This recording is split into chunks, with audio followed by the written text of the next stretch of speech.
Vamos falar de misticismo e devoção moderna. Não quero falar muito sobre isso aí, eu só quero dizer para vocês que existia esse movimento diferente dentro da igreja única nesse período, a Igreja Católica Romana, e é o movimento místico, certo? Os místicos, eles eram cristãos de um tipo diferente, as ênfases deles eram sempre no amor ao próximo, amor a Deus, especialmente, e na virtude, fazer as coisas certas e tal. Então você tem muitas freiras que seguem essa linha, muitos monges que seguem essa linha, a linha mística, né? Os 3 pontos principais no pensamento dos místicos eram a união com Deus, eu estar unido a Deus, né? Várias dessas freiras se casaram com Jesus Cristo, né? Misticamente, certo? Então essas coisas absurdas assim, né? Mas nós temos que falar porque eram coisas que tinha nesse período. União com Deus, o amor a Cristo e a negação de si mesmo eram pontos importantes para esses místicos, certo? E o conhecimento para eles era sempre uma coisa não tão importante e muitas vezes prejudicial. Na verdade, aqui aparece um pouco de reação ao escolasticismo. E reações sempre são desequilibradas, né?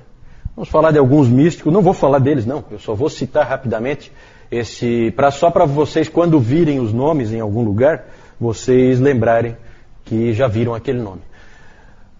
Johannes Meister Eckhart, pelo nome já dá para ver que é um alemão, século 13 e 14.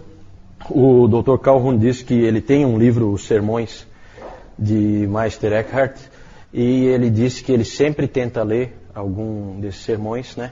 Só que ele nunca conseguiu entender nenhum, né? Então é tudo assim, sabe aquela viagem que o indivíduo fica falando, né? A gente usa hoje em dia a gíria, né? O cara está viajando. É isso aí que esses caras fazem quando escrevem, né? E esse Eckhart daí é especialista nisso. Vou ler para vocês uma frase dele, só para vocês terem uma ideia. Uma pulga, na medida em que ela está em Deus, é por si mesma maior do que o maior anjo.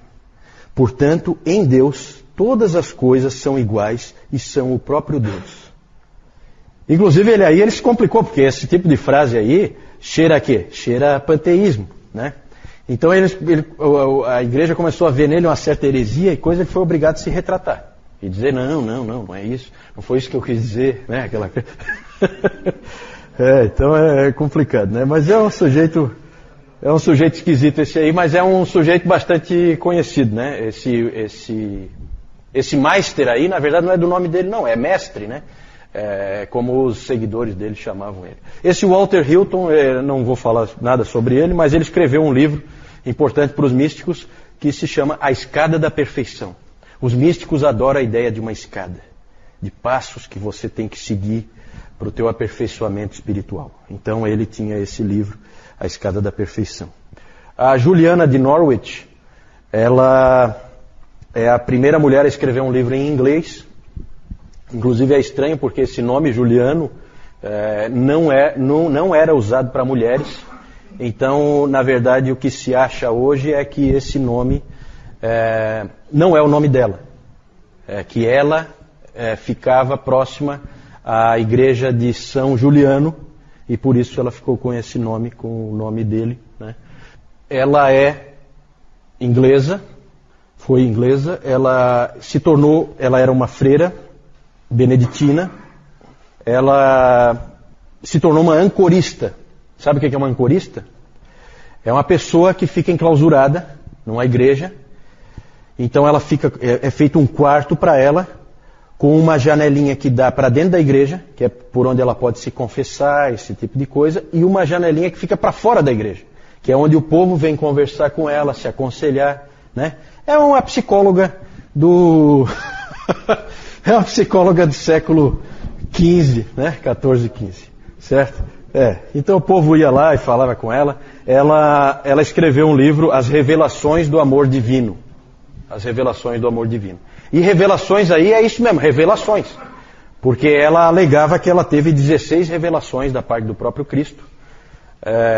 E inclusive numa delas é interessante porque ela teve a revelação de que em Deus não há ira nenhuma, em Deus só há amor. Que lindo isso, né? Pena que não é bíblico. Muito lindo, só não é bíblico. Sempre há entre esses místicos o desejo de ser um só com Deus. A união mística. Né? Que foi o que essa Catarina de Siena, que aparece aí em seguida, ela atingiu, ou pelo menos pensou atingir. Né? Ela era uma freira dominicana, essa Catarina de Siena. Ela disse que ela foi importante para trazer o Papa de volta para Roma, que o Gregório XI foi convencido por ela para voltar. Ela era uma mística um pouco diferente, porque ela realmente ajudava as pessoas, ela era uma pessoa que cuidava dos pobres, tinha envolvimento social, né, diferente de outros místicos que só pensam em si. Nisso ela é um pouco diferente. Ela conta no seu livro O Diálogo sobre vários arrebatamentos espirituais que ela sofreu, inclusive um delas em que ela se casou com Jesus Cristo. Né? Então, essas coisas estranhas que tinham desses místicos. Né? É a união mística, certo? Desses todos aí, o Lutero, claro que ele desprezava todos eles, a não ser esse último aí, Johannes Tauler, que ele recomendava a leitura, e realmente, segundo o Calhoun, é um místico que dá para você ler, que é interessante o que ele escreveu. Tem coisas boas que você pode aproveitar. Agora, o mais importante de todos, o mais famoso de todos, até hoje é um livro muito importante, eu já li bastante coisa, do livro do Tomás A. Kempis, A Imitação de Cristo. Alguém já leu alguma coisa da Imitação de Cristo aqui? Ninguém? É um livro realmente interessante, é um livro diferente. Esse Tomás A. Kempis, ele era um alemão, ele entrou nessa ordem dos irmãos da vida comum, que é uma ordem de leigos holandesa. E esse livro é um livro bem interessante, é um livro diferente, que ainda tem bastante coisa interessante para você ver hoje ainda. Ele tem bastante do sistema sacramental, mas também tem alguns elementos de justificação pela fé, tem alguma coisa de graça, não muito, mas tem bastante coisa válida ali. Ele é um livro parecido com o livro de Provérbios. Você tem ali muitas frases de efeito, e ele moldou muito do pensamento moderno quanto à vida com Deus. Ele é um pouco diferente dos outros. Tanto que o livro A Imitação de Cristo é tão importante que, quando se fala em devoção moderna, é sinônimo do livro do Tomás A. Kempis, A Imitação de Cristo. Esse livro é lido hoje ainda, é um livro que tem validade, né, diferente das outras coisas que é mais de significado mais histórico. Né? É claro que você tem que saber separar aí o joio do trigo, como em tudo. Né? Reter o que é bom só. A avaliação do misticismo. Eu falei que ia ser rápido e realmente isso aí não tem muito por que a gente gastar muito tempo, não tem nada de muito valor aí para nós. O que tem de bom no misticismo? A ênfase no amor a Deus, uma coisa do coração que o escolasticismo não tinha. Isso aí é uma coisa que não dá para a gente dizer que é ruim. A quietude, a humildade, tudo isso eles tinham. A ideia de você se diminuir, né? Tudo isso aí são coisas que você pode ver nesses místicos que são coisas de valor. Por outro lado, aspectos ruins são o extremo individualismo, né? Porque a pessoa realmente pensa nela, uma tendência forte de justificação pelas obras, e essa ênfase em experiência e sentimento em vez da palavra de Deus. Né? Então essas experiências, arrebatamentos e não sei o que, tudo isso aí são coisas perigosas, principalmente quando depois você escreve livros dando autoridade para aquilo ali. Né? Aí é mais perigoso ainda.